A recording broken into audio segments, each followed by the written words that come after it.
Novels for ever میں خوش آمدید۔ ناول بہاروں کے سنگ سنگ جس کی رائٹر ہے اقرا صغیر احمد، اس کی یہ 14ویں ایپیسوڈ ہے اور آپ لوگوں کو پسند بھی آ رہی ہوں گی۔ آئی نو تھوڑا ڈیوریشن کم ہے اور آپ لوگ کہہ رہے ہوں گے کہ تھوڑا سا ڈیوریشن بڑھا دیں، لیکن میں پہلے بھی وضاحت کر چکی ہوں بہت ساری ایپیسوڈز میں اور بتا چکی ہوں، اسی لیے میں کوئی اور ناول بھی سٹارٹ نہیں کر رہی ہوں، کوئی شارٹ بھی ناول نہیں پڑھ رہی ہوں کہ میرے پاس قطعی ٹائم نہیں ہے، مجھے سمجھ نہیں آ رہا میں چیزوں کو مینیج کیسے کروں۔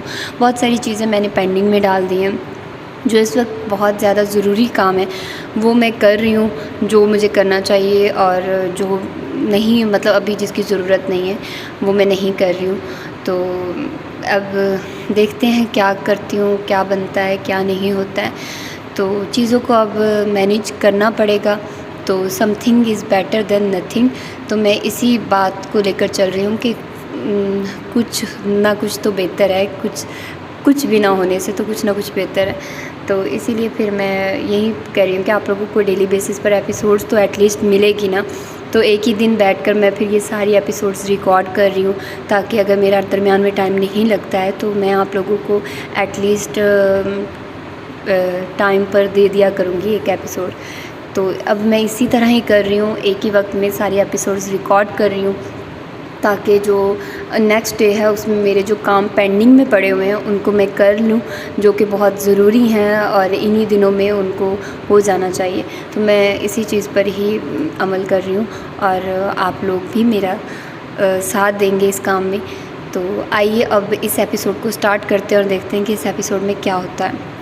ممی، ڈیڈی کے گیٹس آج کل بہت پاورفل جا رہے ہیں۔ اس گینگ کے کافی ثبوت ڈیڈی کو مل گئے ہیں جن پر ڈیڈی تیزی سے کام کر رہے ہیں۔ اگر ایسے ہی کام ہوتا رہا تو دیکھیے گا ایک دن ڈیڈی اس گینگ کو ختم کر دیں گے۔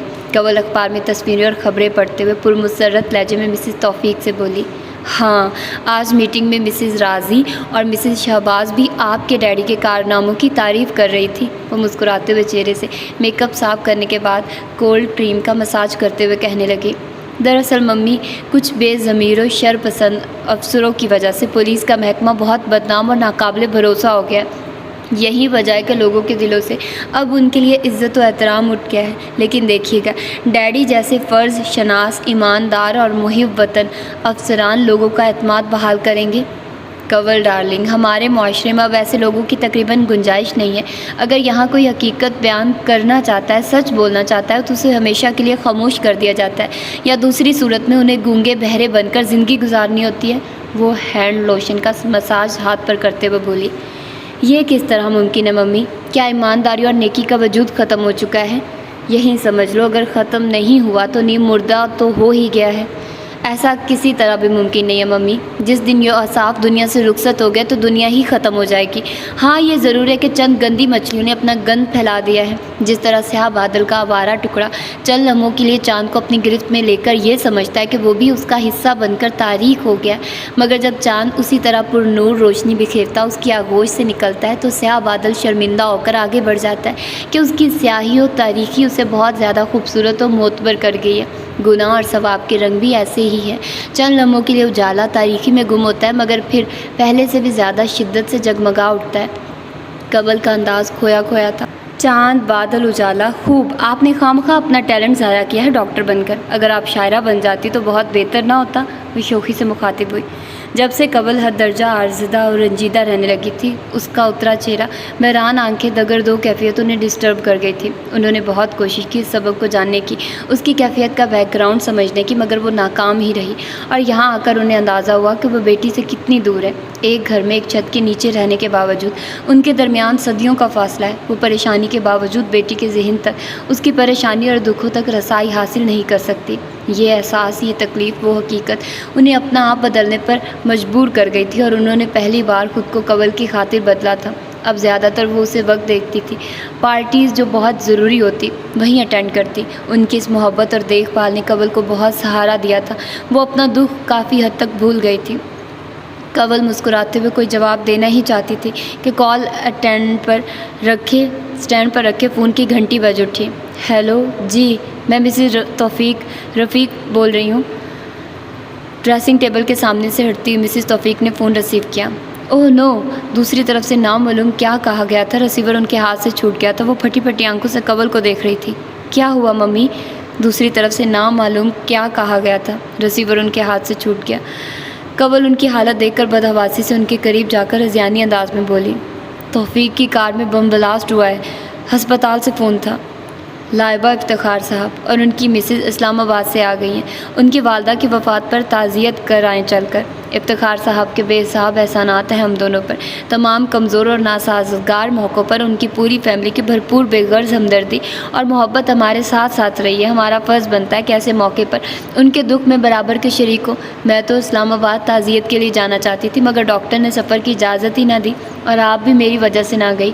ماما اخبار پڑھتی لائبہ کے قریب آ کر چلی گئی، مخاطب ہوئی، آپ چلی جائیے ماما، ڈرائیور جا کر چھوڑ آئے گا آپ کو۔ لائبہ سنجیدگی سے بولی، آپ بھی چلے بیٹا، کیا سوچیں گے افتخار صاحب؟ ان کے لہجے میں حیرانی تھی۔ میں بھی یہی سوچ رہی ہوں، کیا سوچیں گے انکل؟ وہ جیسے خود سے گویا ہوئی۔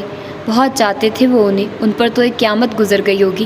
آپ کو میرے اوپر پڑنے والی قیامت کا علم نہیں ہے، جو ان سے 1000 درجہ زیادہ ہے۔ کس طرح میں انکل سے بات کروں گی، کیسے میں ان کا سامنا کروں گی؟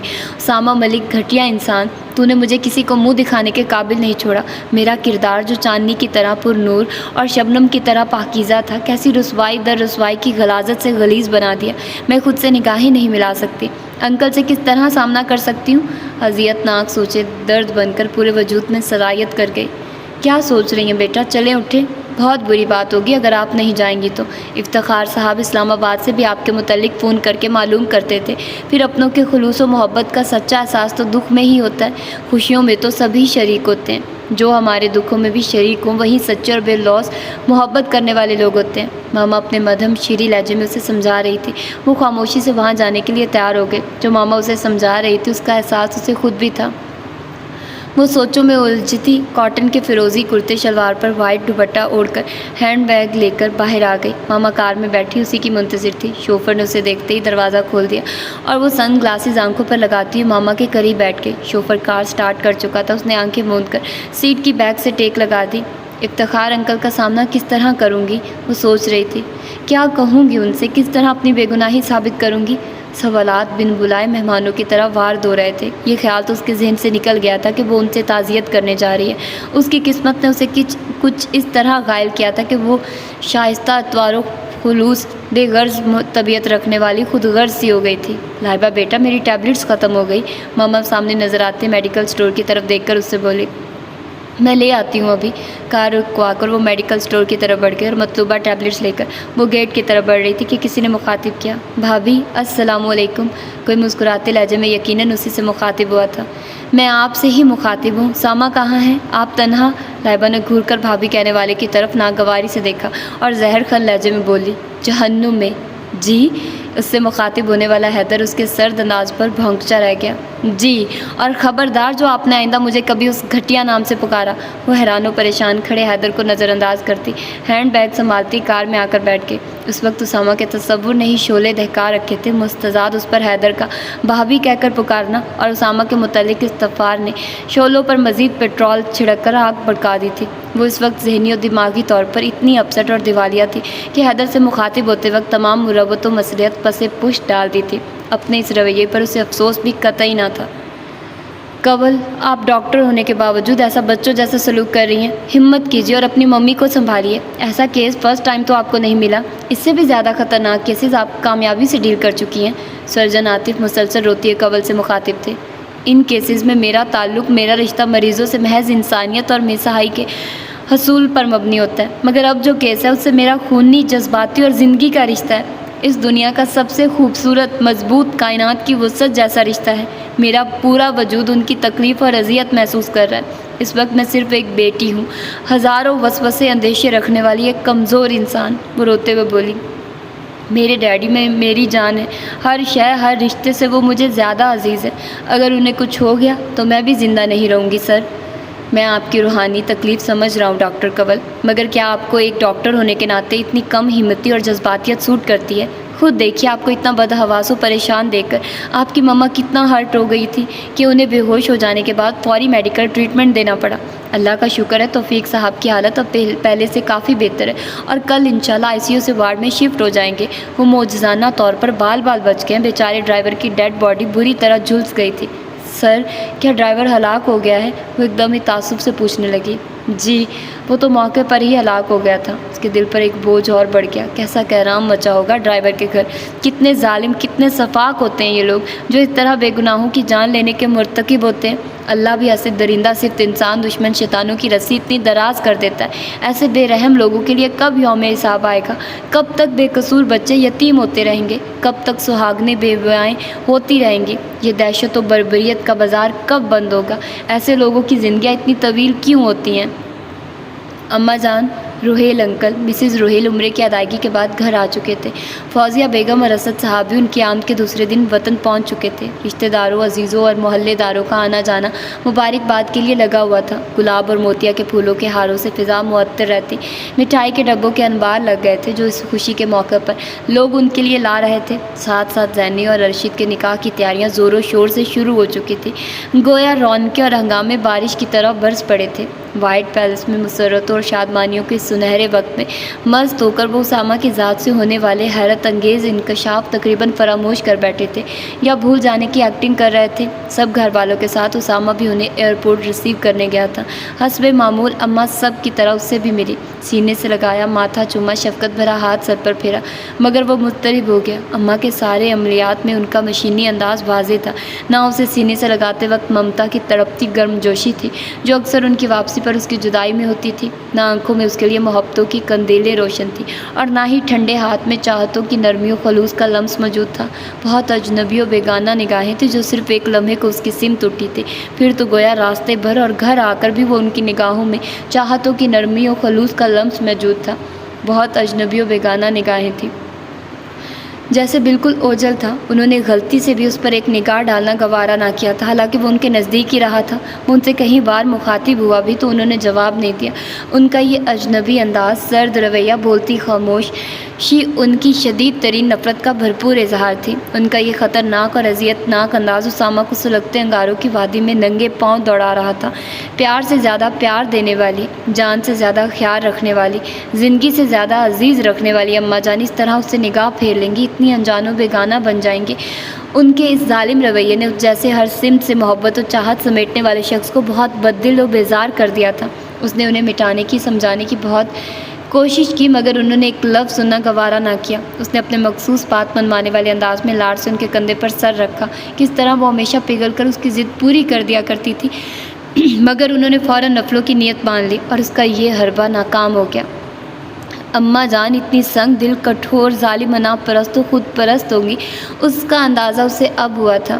جس شہر میں مغرور انائیں نہیں ہوتی، اس شہر میں نفرت کی فضائیں نہیں ہوتی۔ اس گھر میں تو آسیب بناتے ہیں نشیمن، جس گھر میں بزرگوں کی دعائیں نہیں ہوتی۔ اماں جان، آپ کی بیگانگی، آپ کی خاموشی سے وجود میں واقعی اذیت ناک آسیب اپنے نشیمن بنا چکے ہیں۔ میرے جسم کے ہر عضو میں ویرانیاں، اداسیاں اور وحشتیں برستی رہتی ہیں۔ میری روح زخمی پرندے کی طرح پھڑپھڑاتی رہتی ہے۔ جان کنی کی کیفیت میں مبتلا ہو چکا ہوں میں۔ اس نے سگریٹ کا گہرا کش لیا۔ آپ کا روٹھنا، ناراض و خفا ہونا حق بجانب ہے اماں جان۔ میں جانتا ہوں آپ کی آرزوؤں، خواہشوں اور ارمانوں کی ایک بستی جو آپ کے دل میں میرے لیے آباد تھی۔ آپ کی خوبصورت تمنائیں مجھ سے وابستہ تھیں۔ آپ کے سنہرے خواب میری ذات سے منسوب تھے۔ میرے اقدام نے سب خاک کر دیے، سب راکھ ہو گئے، مگر میں کیا کرتا اماں جان؟ میں سب کچھ برداشت کر سکتا ہوں، مگر اپنی شخصیت، اپنے کردار پر بے وفائی اور رسوائی کی معمولی سی غرض بھی برداشت نہیں کر سکتا۔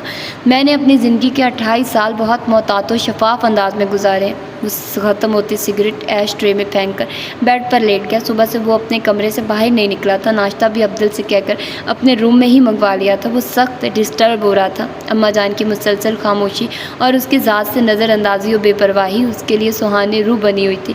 اس پر مستزاد اسے اسد صاحب کی بھی فکر لگی ہوئی تھی کہ ان کا اس معاملے میں سلوک کیا ہوگا۔ ابھی تو وہ عزیز و اقارب سے ملنے ملانے میں مصروف تھے۔ بزنس ڈیلنگ، پارٹیز اور دوستوں سے ملاقاتوں کی وجہ سے وہ ابھی گھر میں فرصت سے نہیں بیٹھ رہے تھے، اور اسے محسوس ہو رہا تھا وہ اس سارے قصے سے یکسر لا علم ہے، ورنہ وہ سب چھوڑ چھاڑ پہلے اسے جواب طلبی کرتے۔ اسے ہر لمحہ اس کا دھڑکا لگا رہتا تھا۔ وہ ضدی، ہٹ دھرم، اپنی منوانے والا ضرور تھا۔ اماں کی بیجا محبت اور فوزیہ بیگم کے لاڈ اور ناجائز نرمی نے اسے نکاح جیسا فیصلہ کرنے کا حوصلہ دے دیا تھا۔ اب اسد صاحب کا سامنا کرنے میں اسے شرمندگی اور جھجک ہو رہی تھی۔ اسد صاحب بہت سخت مزاج باپ تھے، جو سونے کا نوالہ کھلانے کے باوجود شیر کی نگاہ سے اولاد کو دیکھتے تھے۔ ان کی سخت مزاجی اور غصہ ور طبیعت کا اعزاز تھا جو وہ اکلوتی اولاد ہونے کے باوجود بے تکلف نہ تھا، ہمیشہ ایک حد ادب اور فاصلے سے رہتا تھا۔ اب بھی اسے پریشانی ان سے ہی محسوس ہوئی تھی یا اماں جان کے نئے انداز سے۔ باہر سے دروازہ نوک کیا گیا تو وہ اپنے منتشر ذہن اور بال ہاتھوں سے سنوارتا ہوا اٹھ کر بیٹھ گیا۔ یس کم ان، وہ دروازے کی سمت دیکھتے ہوئے اسپاٹ لہجے میں بولا۔ کیا ہو رہا ہے بیٹا؟ فوزیہ بیگم اندر آئی اور مسکرا کر بولی، مگر ان کے چہرے کی متغیر رنگت اور وہ بے جان مسکراہٹ اسے کسی خطرے کا احساس دلا گئی۔ خیریت ممی؟ آپ کی مسکراہٹ آپ کے احساسات کا ساتھ نہیں دے رہی۔ وہ کھڑا ہو گیا تھا۔ وہ آپ کے ڈیڈی آپ کو بلا رہے ہیں، ان کے خشک لبوں سے سہمی ہوئی آواز نکلی تو لمحے بھر کو اسامہ چکرایا، مگر فوراً اس نے خود کو سنبھال لیا تو گویا وہ وقت، وہ گھڑی، وہ لمحے آن پہنچے تھے جس کا شعوری و لاشعوری طور پر شدت سے منتظر تھا۔ چلیے ممی، وہ نرمی سے ان سے مخاطب ہوا، آپ کو اندازہ ہے آپ کے ڈیڈی آپ سے کیا بات کریں گے؟ جی ممی، یہ وقت تو آخر کار آنا ہی تھا۔ میں نے آپ کے ڈیڈی سے ذکر نہیں کیا تھا، اماں جان نے ابھی۔ ممی، یہ چھپانے والی بات نہیں ہے، آپ پہلے بتا دیتی۔ ان کے بچوں جیسے خوفزدہ انداز پر اسے بے اختیار پیار آیا۔ کتنی معصوم و سادہ لو تھی وہ۔ مجھ سے وعدہ کرو آپ کے ڈیڈی کچھ بھی کہیں آپ کو، مگر آپ گھر نہیں چھوڑ کر جائیں گے۔ اس کا ہاتھ پکڑ کر بھرائے ہوئے لہجے میں بولی، ممی، میں نے جب گھر چھوڑا تھا، جب مجھے آپ کا تقدس و وقار اس گھر کے ساتھ ڈیڈی کے نام کے ساتھ برقرار رکھنا تھا، آپ کی عزت و توقیر، احترام، عظمت کے آگے میرا گھر چھوڑنا کوئی وقت نہیں رکھتا۔ مگر اب آپ بے فکر رہیے، یہ میرا ذاتی مسئلہ ہے، اپنے اس اقدام و فیصلے کا علاج تو مجھے ہی کرنا ہے، آپ پریشان مت ہوں۔ وہ ان کے شانے پر بازو رکھ کر سنجیدگی سے بولا، بیٹا آپ نے خود کو کس پریشانی میں الجھا لیا ہے؟ اس کے بازو کے گھیرے میں چلتی ہوئی آپ دیدہ لہجے میں بڑبڑائے، جب سے اماں جان نے اسامہ سے اجنبیت و بے پرواہی برتنا شروع کی تھی، اس حد تک وہ اس سے بدگمان و نالا تھی کہ اس کی طبیعت کی طرف دیکھنا بھی گوارا نہ کر رہی تھی۔ ان کے شدید رد عمل نے اسے فطری طور پر فوزیہ بیگم کے بہت قریب کر دیا تھا۔ وہ پوری طرح ان کی نرم اور بے حد نفیس طبیعت سمجھ پایا تھا۔ اسد صاحب گرے کوٹ سوٹ میں، ملبوس ہونٹوں میں چائنا برانڈ کا سگار دبائے کسی زخمی شیر کی طرح اپنے روم میں ٹہل رہے تھے۔ ان کے پروقار چہرے پر غصے کی سرخی نمایاں تھی، آنکھیں اضطرابی انداز میں داخلی دروازے کی طرف بار بار اٹھ رہی تھی۔ السلام علیکم ڈیڈی۔ داخلی گیٹ سے اسامہ اندر آ کر ان سے مخاطب ہوا۔ وہ نارمل انداز میں اندر داخل ہوا تھا، جبکہ اس کے ساتھ اندر داخل ہونے والی فوزیہ بیگم کا چہرہ بدحواس اور زرد ہو رہا تھا۔ انہوں نے سختی سے اسامہ کا بازو پکڑا ہوا تھا۔ ان کے پسینے سے تر ہاتھ کی لرزش اسامہ کے منتشر حواس اور زیادہ منتشر کر رہی تھی۔ میں تم جیسی باغی، ضدی، خود سر اور خود پسند اولاد پر سلامتی بھیجنے کا روادار نہیں ہوں۔ حسب توقع وہ بپھرے ہوئے بادلوں کی طرح برستے گرجتے ہوئے گویا ہوئے، مجھے افسوس ہے ڈیڈی، میں ہمیشہ ہی آپ کی دل آزاری اور تکلیف کا باعث بنتا ہوں۔ میں چاہتا نہیں ہوں ایسا کرنا، مگر تمہاری اس اگر مگر نے ہماری زندگیاں تباہ و برباد کر کے رکھ دی ہیں۔ تم بچپن سے ہی ضدی، انتہا پسند اور شر پسند رہے ہو۔ اس کی بات قطع کر کے غصے سے بولے، میں نے کبھی بھی تم سے کسی اچھی اور عمدہ بات کی توقع رکھی ہی نہیں۔ نامعلوم کون سی منحوس گھڑی تھی جب تم نے میرے گلشن میں جنم لیا تھا۔ تم نے دیا ہی کیا ہے ہمیں بچپن سے؟ فکرے، پریشانیاں، رسوائی و بدنامیوں کے علاوہ، اور اب اس سے ایک کارنامے کی کمی رہ گئی تھی، سو وہ بھی انجام دے ہی دیا۔ اسد صاحب بہترین مقرر کی طرح بولے جا رہے تھے۔ ان کے چہرے پر غیظ و غضب کی بجلیاں سی گونج رہی تھی۔ شعلے برساتی نگاہیں ایسے اسامہ کی طرف اٹھتی جیسے کسی قصاب کی نگاہیں ذبح ہونے والے جانور کا جائزہ لے رہی ہوں۔ پلیز اسد، کس طرح بات کر رہے ہیں آپ؟ جوان اولاد سے اس طرح بات کی جاتی ہے؟ فوزیہ بیگم خشک لبوں پر زبان پھیرتے ہوئے دھیمی آواز میں بولی، تم خاموش رہو احمق عورت۔ یہ ان کے غصے کی انتہا تھی جو تمام ایٹیکیٹس برطرف رکھ کر وہ ان سے مخاطب ہوئے تھے۔ مرد کسی بھی طبقے، کسی بھی معاشرے سے تعلق رکھتا ہوں، اس میں موجود احساس برتری کے بدولت عورت کو اپنے سے کمتر و حقیر سمجھنا اس کی سرشت میں شامل ہے۔ مرد کی اسی فطرت نے اس وقت اسد صاحب کو ایک عام مرد بنا دیا تھا۔ فوزیہ جیسی مہربان، محبت کرنے والی، کم گو، سادہ طبیعت، اعلیٰ تعلیم یافتہ اور پروقار عورت کو انہوں نے کسی جاہل گوار عورت کی طرح بے عزت کر کے رکھ دیا تھا۔ ڈیڈی پلیز، اس کے جوان و جذباتی خون نے اپنے سامنے ماں کی بے عزتی برداشت نہیں کی۔ لمحے بھر کو اس کا چہرہ ضبط سے سرخ ہو گیا تھا۔ تمہاری اندھی محبت اور بیجا ڈھیل نے یہ دن دکھایا ہے۔ دیدہ دلیری و بلند ہمتی دیکھیے، اتنا عرصہ سب کو بے وقوف بنائے رکھا۔ شادی کرنا کوئی جرم نہیں ہوتا، مگر انہوں نے اس فریضے کو بھی کسی گناہ کی طرح چھپ کر انجام دیا اور مسلسل پردہ پوشی بھی جاری رکھی۔ منشی کی وائف آتی اور نہ ان کا بھید کھلتا۔ آخر ضرورت کیا تھی یوں اس طرح کرنے کی؟ کیا اس لڑکی کو اٹھا کر لائے تھے؟ اسد صاحب غصے سے بے حال تھے۔ براہ راست وہ اسامہ کے نزدیک آ کر اس سے مخاطب ہوئے، ڈیڈی آپ بہت بڑی غلط فہمی کا شکار ہے میری طرف سے۔ کیا آپ اپنے خون سے اتنی گراوٹ اور بزدلی کی توقع رکھتے ہیں؟ اس کے شریانوں میں لاوا دوڑنے لگا تھا۔ میں زبردستی اور جبر کا قائل نہیں ہوں، نہ ہی میری ذہنیت محدود یا پست ہے۔ ان کی جادیدہ نگاہیں بہت باریک بینی سے اس کے سراپے کا جائزہ لے رہی تھی۔ گرے شلوار سوٹ میں اس کا دراز سراپا شاندار لگ رہا تھا۔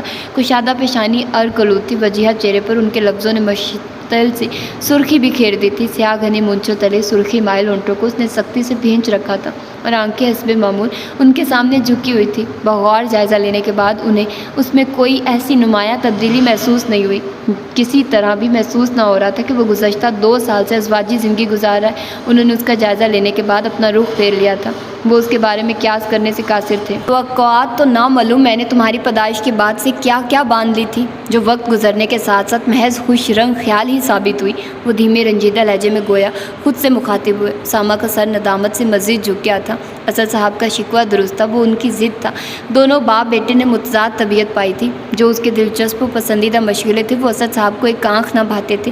جو وہ پسند کرتے تو سامہ کو ان سے چڑ ہوتی تھی۔ یوں نہ چاہنے کے باوجود ذہنی طور پر وہ ایک دوسرے سے دور ہوتے چلے گئے۔ مزاج و عادات دونوں کی ایک ہی تھی۔ کچھ تو خیال کیجیے اسد صاحب، صحت دیکھ رہے ہیں میرے بچے کی، 1 ماہ میں کتنے کمزور ہو گئے۔ نامعلوم کیسے باپ ہیں آپ، جو اکلوتے بیٹے کی طرف سے ہمیشہ بدگمانیوں اور اندیشوں میں گھرے رہتے ہیں۔ اب جو بھی کچھ ہوا معاف کر دے میرے بیٹے کو۔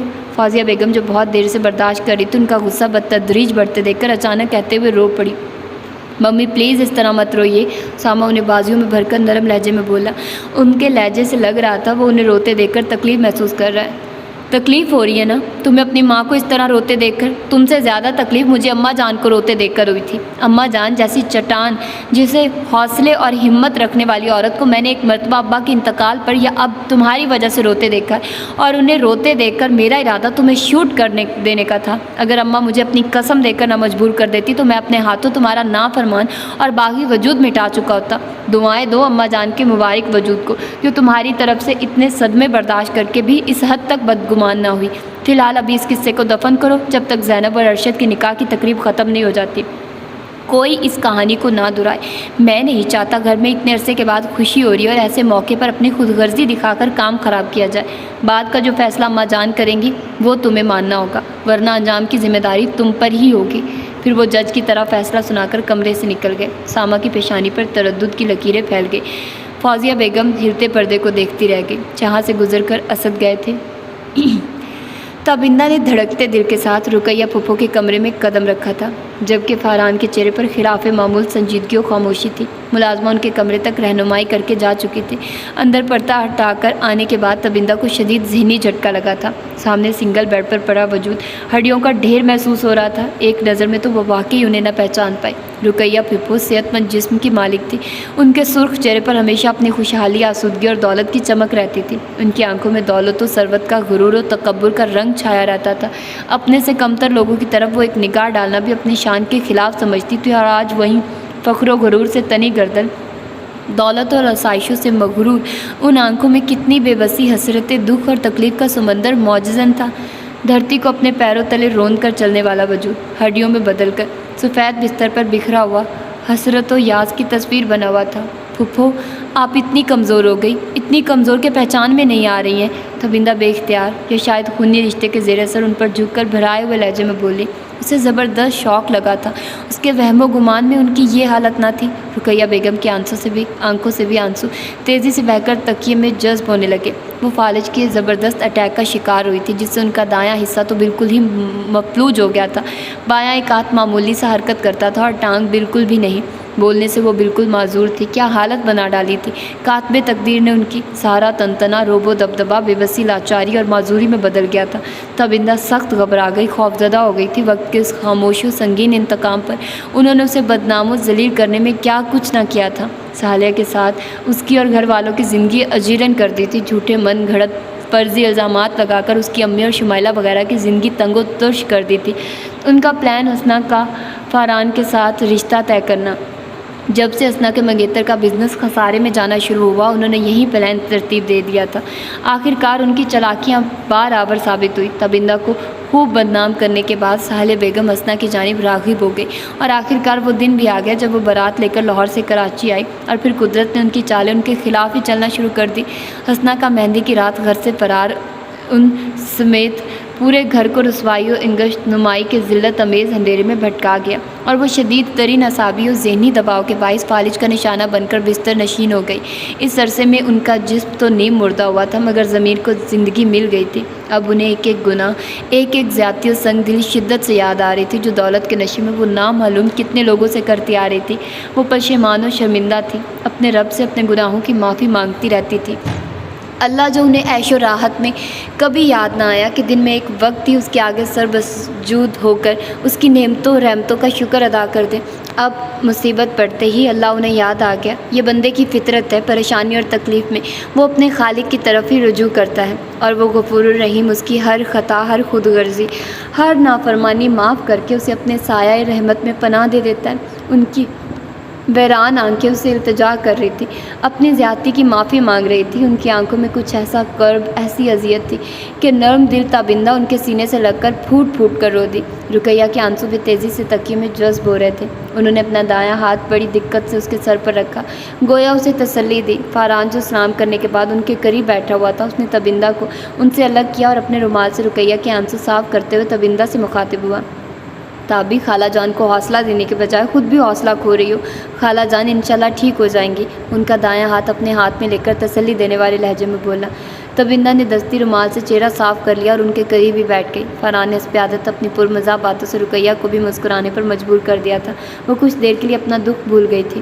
آدھے گھنٹے بعد طارق بھائی کمرے میں داخل ہوئے اور بہت تفاق سے فرحان سے گلے ملے۔ تبندہ کے سر پر ہاتھ رکھ کر شفقت سے دعا دی۔ کب آئے؟ وہ نزدیک پڑی کرسی پر بیٹھتے ہوئے بولے۔ آدھا گھنٹہ تو گزر گیا ہوگا، وہ واچ دیکھتے ہوئے بولا۔ اتنا وقت گزر گیا، عتیقہ نہیں آئی؟ وہ جذب ہو کر کہنے لگا۔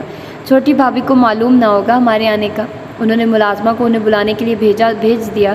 طارق بھائی گھر میں خلاف معمول بہت خاموشی ہے، گھر میں اور کوئی نہیں ہے کیا؟ سب الگ الگ اپنی پسندیدہ جگہوں پر شفٹ ہو گئے۔ ممی ڈیڈی کے پاس میں، عتیقہ اور بچے ہیں، بھیا اور بھابھی جان وغیرہ آتے رہتے ہیں۔ السلام علیکم بھابھی۔ عتیقہ کمرے میں داخل ہوئی تو فرحان نے احتراماً کھڑے ہوتے ہوئے سلام کیا، جبکہ تابی ان کی طرف بڑھ گئی تھی۔ انہوں نے بہت گرم جوشی سے اسے گلے لگا ڈالا۔ مہمان کب سے یہاں بیٹھے آپ کو معلوم ہی نہیں ہے؟ ممی کی تندرستی کے ساتھ اس گھر سے اب مہمانوں کی خاطر مدارت کے دستور بھی رخصت ہو چکے ہیں۔ طارق کے نرم لہجے میں تنبیہ تھی۔ کیسی غیروں جیسی باتیں کر رہے ہیں آپ طارق بھائی، ہم کوئی مہمان نہیں ہیں، فرحان نے کہا۔ سوری، ملازمہ نے اطلاع تو دی تھی، مگر میں گڈو کو سلا رہی تھی، ابھی میں چائے وغیرہ کا انتظام کرتی ہوں۔ ان کے نہ کرنے کے باوجود وہ کمرے سے چلی گئی۔ طارق اور فرحان بزنس ٹاکس میں مصروف ہو گئے تھے۔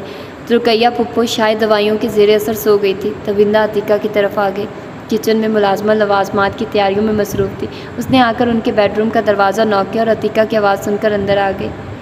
میں تمہیں بلوانے ہی والی تھی، ممی دوائیوں کے زیر اثر زیادہ تر سوتی رہتی ہیں، دو بزنس مین کے درمیان تم حائل نہیں ہو سکتی تھی، اس لیے میں نے سوچا تمہیں یہیں بلوا لوں۔ اچھا ہوا تم خود آ گئی۔ وہ بالوں میں برش کرتے ہوئے مسکرا کر بول رہی تھی اور تبندہ بغور ان کا جائزہ لے رہی تھی۔ ریشمی ساڑی کا دیدہ زیب براؤن بارڈر تھا، کانوں میں گولڈ کے ساتھ ہیرے کے ٹاپس چمک رہے تھے، گلے میں بھی مختلف ڈیزائن کی لاکٹ چین تھی، دونوں ہاتھ گولڈ کی چوڑیوں سے مزین اور انگلیوں میں بھی گولڈ کی 10 انگلیاں چمک رہی تھی، انگوٹھیاں چمک رہی تھی۔ وہ چمکتی دمکتی جویلری شاپ لگ رہی تھی۔ اور سناؤ بھائی، کیسی گزر رہی ہے؟ سالے آنٹی کا رویہ کیسا ہے تمہارے ساتھ؟ وہ اس کے نزدیک ہی صوفے پر بیٹھ کر بڑی اپنائیت سے مخاطب ہوئی۔ بہت اچھا ہے، وہ مسکرا کر بولی۔ سالے کے متعلق تو وہ فرحان کو بھی نہ بتاتی تھی۔ ارے رہنے دو، خلاف معمول جواب سن کر وہ منہ بنا کر بولی۔ جانتی ہوں اچھی طرح ان بہنوں کو کس طرح یہ بہوؤں کا خون چوستی ہیں، سب معلوم ہے۔ میری ساس کم ظالم ہے، وہ تو مزاج میں ان سے بھی 10 ہاتھ آگے ہیں۔ ان کا انداز عام بہوؤں جیسا تھا۔ آپ غلط بیانی سے کام لے رہی ہیں بھابھی، پھپھو جان نے کبھی کسی بہو کو پریشان نہیں کیا، بلکہ آپ کو تو حسنہ کی طرح ہی چاہا ہے۔ سب بہوؤں میں آپ کو انہوں نے زیادہ چاہت دی ہے۔ ہاں بھائی، گھٹنے پیٹ کی جانب بھی جھکتے ہیں، انہوں نے تو ہمیشہ ہی تمہاری برائیاں کی ہیں۔ حسنہ کی بھی خوب کہی تم نے، وہ بدذات تو ہمارے منہ ہی کالے کر کے چلی گئی۔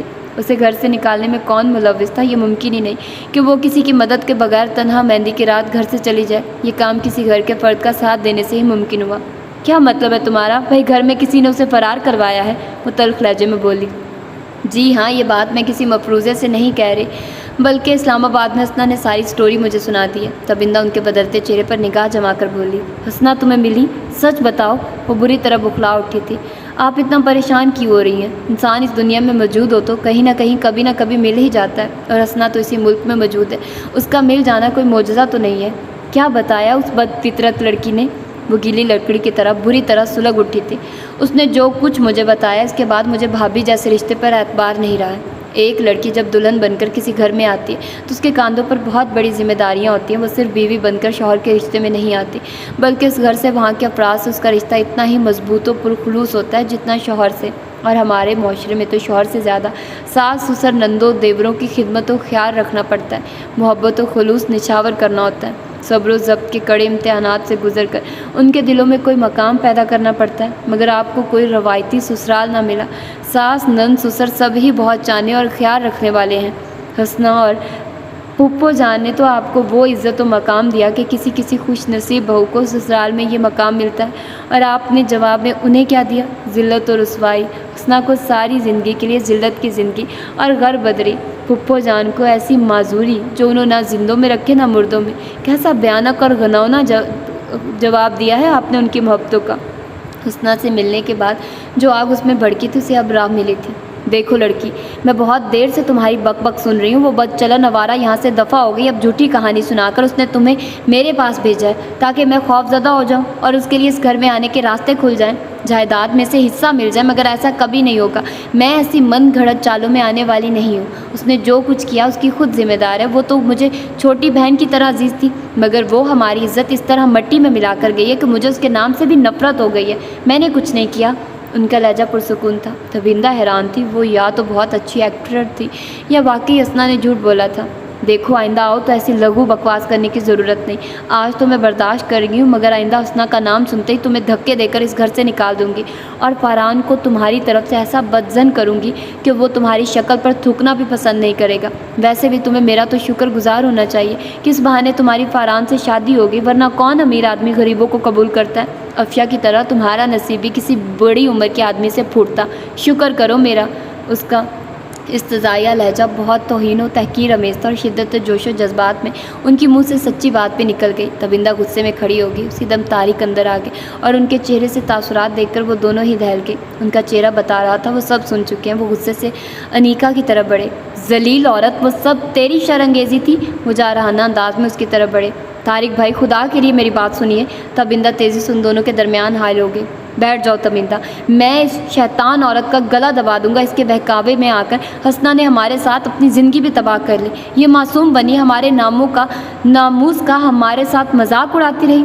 خدا کے لیے طارق بھائی، ہوش سے کام لیں، انہیں قتل کر کے جیل ہو جائے گی۔ آپ کو کیا ہوگا؟ پھوپھو جان کا اور بچوں کا۔ آپ اس گھر کو اور تماشا بنانا چاہتے ہیں لوگوں کے لیے۔ تبندہ تم قطعی نہیں جان سکتی میری بہن حسنہ کے جانے کے بعد کس جہنم کی آگ میں روح و جسم جھلستے رہے ہیں۔ اس کے جانے کے بعد زندگی کے معمولات میں کوئی کمی تو نہیں آئی، مگر جسم ایسا ہی ہو گیا جیسے روح مردہ ہو گئی ہو۔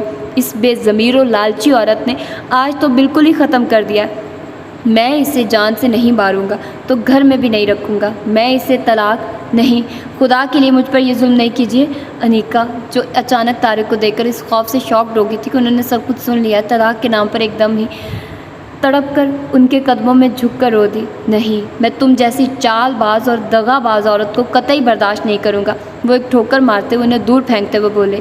طارق بھائی معاف کر دے بھابھی کو، ان کا نہیں تو اپنی ان معصوم بیٹیوں کا خیال کیجیے، ان کا مستقبل تباہ ہو جائے گا۔ کوئی بھی انہیں قبول نہیں کرے گا۔ جب کسی کو ان کی ماما کی طلاق اور طلاق کی بنیاد معلوم ہوگی تو کون دیکھے گا کہ نہیں ان کی طرف۔ طارق کو اپنے فیصلے پر ڈٹے دیکھ کر تبندہ قریبی کاٹ میں سوتی ہوئی ان دو جڑواں بیٹیوں کی طرف اشارہ کر کے گلوگیر لہجے میں بولی۔ عتیقہ بھی مسلسل معافی و تلافی و گریہ زاری میں لگی ہوئی تھی۔ حسنہ اور ان بچیوں کے صدمے میں اپنا فیصلہ بدلنے پر مجبور ہو گیا ہوں، مگر مکار عورت، اب میرے دل میں تم وہ مقام کبھی حاصل نہیں کر سکتے جو آج سے پہلے تھا۔ میں نے تمہیں کیا کچھ نہیں دیا، ہر خواہش و فرمائش ہونٹوں سے نکلتے ہی پوری کی ہے۔ دنیا کا عیش و آرام اور جملہ آسائشات تمہارے قدموں میں ڈھیر کر دی، اور تم کم ظرف و مردہ ضمیر عورت آستین کا سانپ ثابت ہوئی۔ میری زبان تو اپنی بیٹیوں کے مستقبل کے خیال سے خاموش ہو گئی ہے، مگر تم سے میں ہر رشتہ ختم کر چکا ہوں۔ اپنی بیٹیوں کو بھی میں تمہارے سائے سے بچاؤں گا۔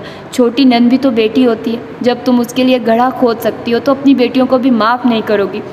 ہاسٹل میں ڈال دوں گا میں اپنی بچوں کو، اور حسنہ کو بھی لے کر آؤں گا اس گھر میں۔ ساری حسرتیں نکال دوں گا اس کے سسرال والوں کے دلوں کی، ایسا جہیز دوں گا کہ اس کے سسرال میں کسی نے دیکھا بھی نہ ہوگا۔ میری بہن نے جتنے عذاب گزارے ہیں سب بھول جائے گی۔ ان کا لہجہ پرعزم و پرجوش تھا۔ عتیقہ بیگم جیسی لالچی اور راہ سے بھٹکا دینے والی عورت اپنے انجام کو پہنچ گئی تھی۔ طارق کی نگاہوں میں اس کے لیے نفرت ہی نفرت تھی۔ طوبہ نے سخت فہمائشی نگاہوں سے لائبہ کی جانب دیکھا جو اس کے قریب بیڈ پر نیم دراز تھی۔ اس طرح کیا گھور رہی ہو؟ میں نے جو کچھ کہا وہ بالکل درست ہے۔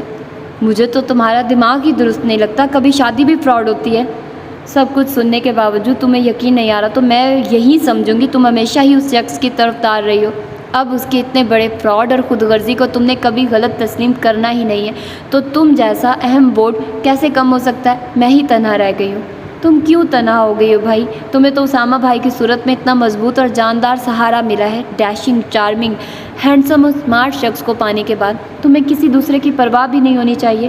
جلد ہی وہ اپنی فیملی کو بھی تمہارے حق میں ہموار کر لیں گے۔ مجھے ضرورت نہیں ہے نہ اس فراڈیے شخص کی اور نہ ان سے متعلق کسی فرد کی۔ میں نے یہ سوچ کر تمہیں بتایا تھا کہ تم میری کچھ ہیلپ کرو گی، کوئی رائے مشورہ دو گی، مگر اتنا غصہ مت کرو یار۔ اس نے غصے میں اٹھتی ہوئی لائبہ کا ہاتھ پکڑ کر دوبارہ بیڈ پر گرا دیا۔ یہاں تو میں تمہاری ہم خیال ہوں کہ انہیں یہ زیب نہیں دیتا تھا کہ وہ ملازمہ کو جاسوسی کے لیے تمہارے پاس چھوڑتے۔ کسی بھی فرد کی پرائیویسی میں مداخلت یا نگرانی کا کسی کو بھی حق نہیں ہوتا۔ طوبہ کے لہجے میں سچائی اور سنجیدگی تھی۔ وہ ملازمہ مجھے پہلے ہی دن سے عجیب لگی تھی اور ہر قدم پر وہ مجھے اپنی طرف متوجہ محسوس ہوتی۔ حالانکہ میں نے کئی مرتبہ ڈانٹا بھی، ماما سے بھی کہا، مگر ماما کہتی محنتی اور وفادار ملازمہ ہے، تمہارے ساتھ سائے کی طرح اس لیے رہتی کہ میں نے تاکید کر رکھی ہے، آپ کو کوئی پریشانی نہ ہو۔ اب چھوڑو، جو اسے کرنا تھا وہ کر کے جا چکی، تم کیوں اپنا سوچ سوچ کر خون جلاتی ہو؟ تم نہیں سمجھ سکتی میری اذیت۔ جو انسان محض اپنے خلوص، نرم دلی، غریب پروری کے ہاتھوں دوسروں سے بے وقوف بنے، بھید کھلنے کے بعد وہ دنیا کو خود کو دنیا کا سب سے بڑا احمق تصور کرتا ہے۔ اگر مجھے معلوم ہوتا وہ ایسا کھیل کھیلیں گے تو میں انہیں فوراً منع کر دیتی۔ دراصل ایک دن ماما کا فون آیا کہ انہیں ایک ملازمہ کی ضرورت ہے جو تمہاری دیکھ بھال کر سکے، کیونکہ بیماری کے باعث تم انہیں اپنا کام کرنے نہیں دیتی تھی اور انہیں تمہاری بہت فکر تھی۔ اور جس وقت فون آیا اسامہ بھائی یہیں بیٹھے ہوئے تھے۔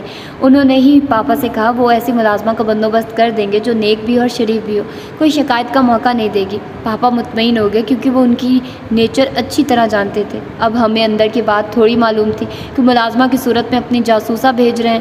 انہوں نے منع بھی کر دیا تھا کہ اس سلسلے میں ان کا نام قطعی نہیں آئے۔ پاپا نے وہ ملازمہ اپنے حوالے سے تمہاری طرف بھیج دی۔ دیکھا تم نے کتنا فراڈ یا چلاک شخص ہے وہ، پھر بھی تم اس کی حمایت لوگی۔ آف کورس انہوں نے جو بھی کیا تمہاری محبت میں کیا، طوبہ ہنستے ہوئے بولی۔ اوہ نان سینس، مجھے پہلے ہی سمجھ لینا چاہیے تھا۔ لائبہ بری طرح جھنجھلا گئی۔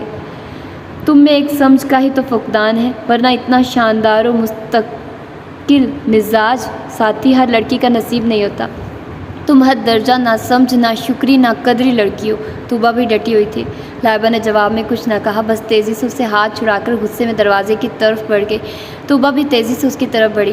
اسی اثنا میں افتخار صاحب دروازہ کھول کر اندر آ گئے اور وہ دونوں ہی اپنی جگہ ٹھٹک گئی۔ لائبہ نے سر پر دوپٹہ اوڑھتے ہوئے انہیں سلام کیا، جس کا انہوں نے بڑی شفقت سے جواب دیا۔ قریب رکھے صوفے پر بیٹھنے کے بعد انہوں نے اسے بھی بیٹھنے کا اشارہ کیا۔ لائبہ ان کے قریب ہی بیٹھ گئی۔ پاپا میں جاؤں؟ طوبہ جو موقع کی نزاکت سمجھ رہی تھی اجازت طلب لہجے میں بولی۔ جی، اور خیال رکھیے گا کوئی ڈسٹرب نہ کرے۔ خانسمہ کے ساتھ مل کر لائبہ کی پسند کی ڈشیں تیار کروائیے آپ۔ وہ مسکراتے ہوئے طوبہ سے بولے۔ وہ سر ہلاتی ہوئی وہاں سے چلی گئی۔ کیسی ہیں بیٹا آپ؟ مجھے بہت فکر تھی آپ کی۔ اسلام آباد سے میں نے کئی بار آپ کو فون کیا مگر آپ سے کوئی بات ہی نہ ہو سکی۔ میں مجبوری کی بنا پر فوری آ ہی نہ سکا۔ ان کے دھیمے پرسکون لہجے میں بھرپور شفقت اور اپنائیت تھی۔ لائبہ سر جھکائے دانتوں سے ہونٹ کچل رہی تھی۔ آنسوؤں سے اس کی آنکھیں لبریز ہو گئی تھی۔ حلق میں گویا نادیدہ گولے پھنس گئے تھے۔ ایک ماہ سے زائد عرصے سے ہونے والی اس کے اندر جنگ ان لمحوں شدت اختیار کر گئی تھی۔ عجیب دوراہے پر کھڑی تھی وہ، ان سے خود کو پشیدہ رکھنا بھی چاہ رہی تھی اور ان سے سب کچھ کہہ دینے کی آرزو مند بھی تھی۔ مجھے بہت مسرت ہوئی ہے لائبہ۔ اسامہ نہایت بہترین اور دلیر انسان ہے، بہت پرخلوص و بے غرض انسان۔ انکل مجھے نفرت ہے اس نام سے ہی۔ جو کچھ بھی ہوا دھوکے اور فریب ہے۔ جس بات کو وجہ بنا کر یہ کھیل کھیلا گیا انکل ایسی کوئی بات نہیں تھی۔ آپ تو مجھے اچھی طرح جانتے، کیا میں ایسی چیپ حرکت کر سکتی ہوں؟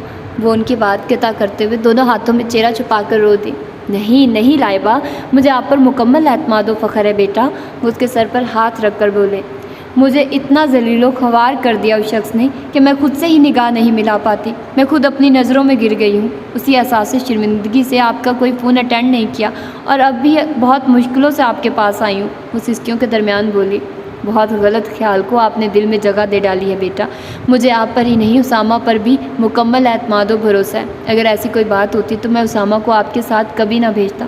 حالانکہ موسم میں دیکھ رہا تھا کہ ٹھیک نہیں ہے، بادل برسنے کو تیار کھڑے تھے، شدید بارش کبھی بھی ہو سکتی تھی اور کچی پکی سڑک پر سفر کرنا ناممکن ہی تھا۔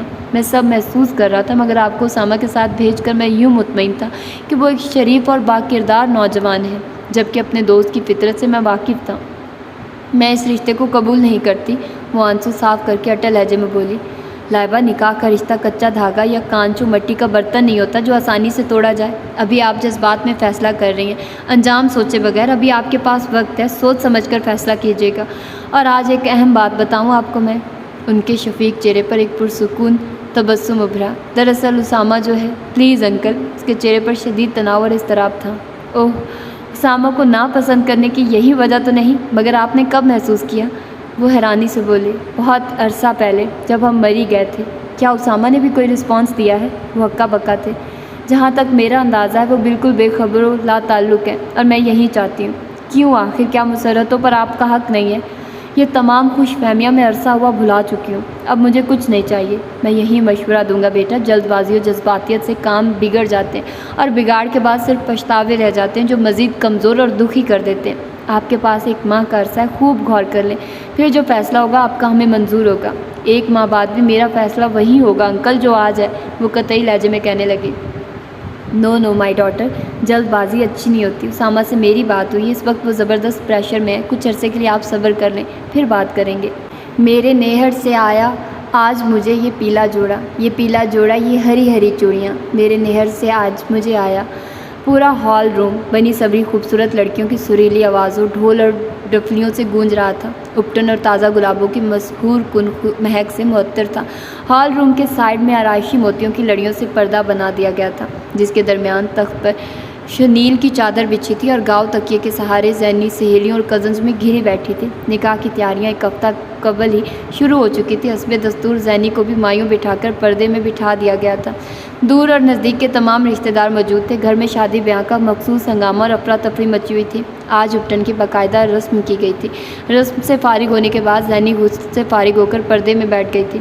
پیلے گھرارے سوٹ میں اس کی کومل رنگت دمک رہی تھی، اس کے چہرے پر نور پھیلا ہوا تھا۔ لڑکیاں جوش و خروش سے گانے میں مصروف تھی، ساتھ ہی ہنسی کی پھلجھڑیاں بھی وقفے سے پھوٹ رہی تھی۔ قریب و دور کے رشتہ دار جمع تھے۔ بڑی چھوٹی دونوں پھوپھیاں کل اسلام آباد سے اپنی فیملیز کے ساتھ آ چکی تھی۔ چھوٹی پھوپھو بہت عرصے بعد اپنے میکے آئی تھی، بہت زیادہ خوشی اور مسرور سی، ہاف وائٹ نفیس بھرائی والی ساڑی میں پروقار خوبصورت سراپر میں مہمانوں سے لیک کرتی پھر رہی تھی۔ ڈولی سجا کے رکھنا، چہرہ چھپا کے رکھنا، لڑکیوں کوئی سا گانا ڈھنگ سے گا لو، سارے گانے ادھورے ہی آتے ہیں۔ بڑی پھوپھو نگت لائٹ اسکائی مکیش واک کی چلملاتی ساڑی میں مسکراتے وہاں آ کر بولی، آنٹی ہم نے پہلے سے پریکٹس نہیں کی اور وہ بک بھی نہیں مل رہی جس میں شادی پر گائے جانے والے گانے لکھے ہوئے تھے۔ زیبی کی دوست نے معصومانہ انداز میں وضاحت کی۔ تالیاں بھی تو ایک سٹائل میں نہیں بج رہی ہیں، دوسری لڑکی نے ایک اور عذر پیش کیا۔ تالیاں؟ میں تو گھبرا کر یہ دیکھنے آیا تھا کہ فضلو کی ٹین پر زوردار اولے کہاں سے برس پڑے۔ فیاض جو ان کے پیچھے ہی اندر چلا آیا تھا، کچھ اس بے ساختگی و معصومیت سے بولا کہ سب لڑکیوں کے ہنسنے کے ساتھ ہی نگت پھپھو اور رانی پھپھو بھی مسکرا اٹھی۔ فضلو جو حال ہی میں گنجا ہوا تھا اپنے سر پر ہاتھ پھیر کر رہ گیا۔ آپ کو ہماری تالیوں پر اعتراض ہے تو خود ہی بجائیے، ایک لڑکی منہ پھلا کر بولی۔ اگر آپ مائنڈ کر رہی ہیں تو میں یہاں بیٹھ کر آپ کو ڈائریکشن دے دیتا ہوں۔ فیاض مسکراہٹ دبائے زینی کی دوست ارم کے نزدیک بیٹھتے ہوئے فراغ دلی سے بولا، فیاض لڑکیوں میں بیٹھ رہے ہو، کچھ تو لحاظ کرو۔ کوثر بیگم جو کسی کام سے اندر آئی تھی فیاض کو دیکھ کر تنبیہی لہجے میں بولی، جبکہ لڑکیوں نے کوئی اعتراض نہیں کیا تھا۔ رہنے دیجیے بھابھی جان، فیاض کوئی غیر تھوڑی ہے، بھائی ہے ان بچیوں کا۔ نگہت شرارت امیز لہجے میں ان سے مخاطب ہوئی۔ پھپھو جان، مجھے امید نہیں تھی کہ آپ کی سوچ ایسی ہوگی۔ فیاض منہ بناتا ہوا اٹھ گیا اور لڑکیوں کے زبردست کہکوں نے باہر کوریڈور تک اس کا پیچھا کیا۔ بہت بچپنا ہے ابھی ان بچوں میں، نگہت بیگم کوثر سے مخاطب تھی۔ ہاں، ڈنر کا انتظام باہر لان میں ٹیبلز لگوا کر دیا۔ میرے خیال میں کچھ دیر بعد کھانا شروع کروا دیا جائے، کیونکہ دور کے کچھ مہمان جانے پر اصرار کر رہے ہیں۔ جی ہاں بھابھی جان، یہاں سے فراغت کے بعد روہیل کی طرف بھی جانا ہے۔ زینی آپ لیٹ جاؤ، تھک گئی ہوگی۔ کوثر بیگم اس کی پیشانی پر بوسہ دیتے ہوئے حلاوت تمیز لہجے میں بولی۔ جب سے انہوں نے اس کے نکاح کرنے کی حامی بڑھی تھی گویا اپنے دل کو خود ہی ذبح کر ڈالا تھا۔ اللہ اور بندے کے بعد جو مضبوط اور خوبصورت رشتہ ہے وہ ماں اور اولاد کا ہے۔ عورت جو اپنی کوکھ میں ایک زندگی کی پرورش اپنے خون سے کرتی ہے، ساری تکلیفیں، صحبتیں اور درد تنہا جھیلتی ہے۔ ان ساری تکلیفیں، ریاضتیں، اذیتوں کا ثمر جب اولاد کی صورت میں ملتا ہے تو وہ اپنے 9 ماہ کی ساری تکلیفوں بے آرامی بھول کر اپنی جھولی میں آنے والے 9 مولود کو ہی اپنی زندگی کا حاصل سمجھ لیتی ہے۔ ماں کے قابل احترام منصب پر پہنچ کر وہ بہت معتبر پر نور ہو جاتی ہے۔ زینی سے انہیں اتنی محبت و انسیت تھی جتنی بیٹوں سے نہ تھی، حالانکہ وہ بہت محبت و احترام کرنے والے تھے، مگر بیٹی جیسی خدمت گزاری، چاہت، دل جیت لینے والی خصوصیات لڑکوں میں نہیں ہوا کرتی۔ انہیں معلوم تھا ابھی صرف اس کا نکاح ہوا ہے، رخصتی نہیں ہوئی، مگر پھر بھی بیٹی کے پرائے ہو جانے کا دکھ اکثر ان کی آنکھوں سے بہنے لگتا تھا۔ زینی کی بھی حالت ان سے مختلف ہرگز نہ تھی۔ بھائی جان، سمجھدار ہو کر آپ زینی کو بھی رلا رہی ہیں، ابھی صرف نکاح ہی تو ہو رہا ہے، ویسے بھی زینی اپنے سگے چچا کی بہو بن کر جائے گی۔ عظمت اور رحیل کے مزاج تو آپ سمجھتی ہیں، کتنے چاہنے والے ہیں، وہ بڑے پیار اور خلوص سے رکھیں گے زینی کو سینے سے لگا کر وہ بے اختیار اپنی محبت سے مجبور ہو کر رونے لگی۔ نگہت رسان سے سمجھانے لگی، آنسوؤں پر کب کسی کا زور چلتا ہے نگہت، بہت دل کو ڈھارس دے رہی ہوں کہ رخصتی 2 سال بعد ہوگی، مگر نکاح کے 3 بولوں کے بعد بیٹی پرائی ہو جاتی ہے۔ ارے یہ کیا بچوں جیسی حرکت ہے ممی، اور زینی تم بھی ممی کا ساتھ دے رہی ہو۔ بلو جارجٹ کے کڑھائی والے ڈھیلے سوٹ میں ماریا اندر داخل ہو کر ان کے قریب آ کر اپنائیت سے بولی۔ وہ پریگننٹ تھی، اسی وجہ سے ان کا سانس وہاں تک آنے میں منتشر ہو رہا تھا۔ بہو، میں نے کہا تھا اپنے کمرے میں آرام کرو، ایسی حالت میں احتیاط ہی بہتر ہے۔ کوثر بیگم آنسو صاف کر کے ان سے شفقت سے مخاطب ہوئی، جو زینی کو سینے سے لگائے کھڑی تھی۔ یہ کس طرح ممکن ہے ممی؟ گھر میں مہمان ہیں ہزاروں، اس خاص تقریب کے کہیں جھنجھٹ ہے، میں اچھی لگوں گی اپنی ذمہ داریوں سے اس موقع پر بچتی ہوں۔ اللہ تمہیں لمبی زندگی دے، کوثر بہو کی فرما برداری و محبت میں سرشار ہو کر بولی۔ ماشاءاللہ، جیسی ہماری اماں کو بہویں فرما بردار نیک سیرت ملی ہیں، ایسی ان کی بہوؤں کو بہویں بھی نیک سیرت و بلند اخلاق مل رہی ہیں۔ آخر ایسی بات کیوں نہ ہو، جو آج ہم کریں گے ویسا ہی کل اپنے آگے پائیں گے۔ ہمارے خاندان کی وابستگی و پائندگی اسی اثار و محبت و احترام و مروت و خلوص و چاہت کی وجہ سے ہے، اور انشاءاللہ رہے گی۔ نگہت بیگم اطمینان و فخر سے بولی۔ ماریا زینی کے قریب ہی بیٹھ گئی، اسی وقت اس کی کلوز فرینڈ نے بھی اسے گھیر لیا۔ فیاض کی ہوٹنگ کے بعد لڑکیاں ڈھول اور دف چھوڑ کر بیٹھ گئی تھیں۔ اب وہاں ڈیک فل والیوم سے چل رہا تھا، جس پہ بھرپور چھنکار کا گیت بج رہا تھا۔ زینی کی دوست یاسمین، جو ڈانس میں ماہر تھی، سب کے اصرار پر ڈانس کرنے کھڑی ہو گئی تھی۔ پتنگ باز سجنا سے، پتنگ باز بلما سے، آنکھوں میں الجھی ڈور، لگا پیچا تو مچ گیا شور، کہ دل کہے بو کاٹا۔ پتنگ باز سجنا سے یاسمین اپنی ترنگ میں خوب بجلی کی طرح تھرکتی ہوئی ڈانس کر رہی تھی۔ فاسٹ میوزک کے ساتھ تالیوں کی آوازوں سے در و دیوار گونج رہے تھے۔ سب ڈانس دیکھنے میں مگن تھے، اس بات سے بے خبر کہ بند دروازے کی چھڑی سے 4 آنکھیں شرارت سے اندر دیکھ رہی ہیں۔ گیت کے اختتام پر یاسمین مسکرا کر ان سے داد وصول کر رہی تھی۔ تالیوں کی گونج میں ایک دم ہی دھماکے سے دروازہ کھلا تھا۔ فیاض اور شمیر چیختے ہوئے اچانک کھل جانے والے دروازے سے اندر ایک دوسرے پر گرے۔ اوہ، یہ دروازے سے جھانک رہے تھے! یاسمین کے ساتھ اور بھی چیخ نما آوازیں بلند ہوئی۔ یقین کیجیے معزز خواتین، ہم جھانک نہیں رہے تھے بلکہ اندر آنے کی کوشش کر رہے تھے۔ فیاض اٹھتے ہوئے ڈٹھائی سے مسکرا کر بولا۔ پہلے یہ بتائیے لاک کس نے اچانک پریس کیا ہے؟ شمیر مصنوعی غصے سے بولا۔ اس طرح چھپ کر لڑکیوں کو دیکھنا غیر اخلاقی اور غیر مہذب حرکت ہے، اس لیے آپ دونوں پر جرمانہ لگایا جائے گا۔ نائلہ اور صدف، جو پڑوس میں رہتی تھی اور دونوں سے اچھی طرح واقف بھی تھی، ان دونوں کے قریب آ کر شرارتی انداز میں بولی۔ جرمانہ؟ کیسا جرمانہ؟ خواہ مخواہ میں تو اپنی بھابھی کو دیکھنے آیا ہوں۔ شمیر مسکراتا ہوا زینی کی طرف بڑھنے لگا۔ نائلہ کے اشارے پر سب لڑکیوں نے ان کے گرد گھیرا ڈال لیا تھا اور ان کا مطالبہ تھا کہ جرمانے کے طور پر سب کو آئس کریم کھلائی جائے۔ بھابھی پلیز جان چھڑوائیے ان سے، فیاض اور شمیر منت بھرے انداز میں ماریا سے بولے۔ سرحدی خلاف ورزی تم دونوں نے کی ہے، لہٰذا خود ہی بھگتو، وہ ہنس کر بولی۔ جب ہی کہتے ہیں برے وقت میں سایہ بھی ساتھ چھوڑ جاتا ہے، میری جیب میں تو 5.25 روپے پڑے ہیں، شمیر اپنی ہتھیلی پر رکھتے ہوئے افسوس بھرے لہجے میں کہنے لگا۔ میری جیبیں تو ان سے بھی محروم ہیں، فیاض نے اس سے بھی زیادہ افسوس سے کہا۔ بے وقوف بنانے کی ضرورت نہیں ہمیں، فٹافٹ پیسے نکالو، ہم خود کھا کر آ جائیں گے۔ جنہیں اللہ میاں نے بنایا ہو انہیں بنانے کی ہماری کیا مجال، شمیر مسکراتے ہوئے کہنے لگا۔ ان کے اس جوک پر لڑکیاں بفر کر ان دونوں کی طرف لپکی تھی اور وہ دونوں بچاؤ بچاؤ کی آوازیں نکالتے ہوئے وہاں سے بھاگ لیے تھے۔ ان کے اس انداز پر نقرئی کہہ کے ہال میں گونج اٹھے تھے، جبکہ زینی بھی دھیرے سے مسکرا دی تھی۔ تو یہ تھی آج کی ایپیسوڈ، ہوپ سو کہ آپ لوگوں کو پسند آئی ہوگی۔ تو اپنا ڈھیر سارا خیال رکھیے گا، مجھے دعا میں یاد رکھیے گا۔ ملتے ہیں انشاءاللہ اس کی اگلی ایپیسوڈ میں۔ اللہ حافظ۔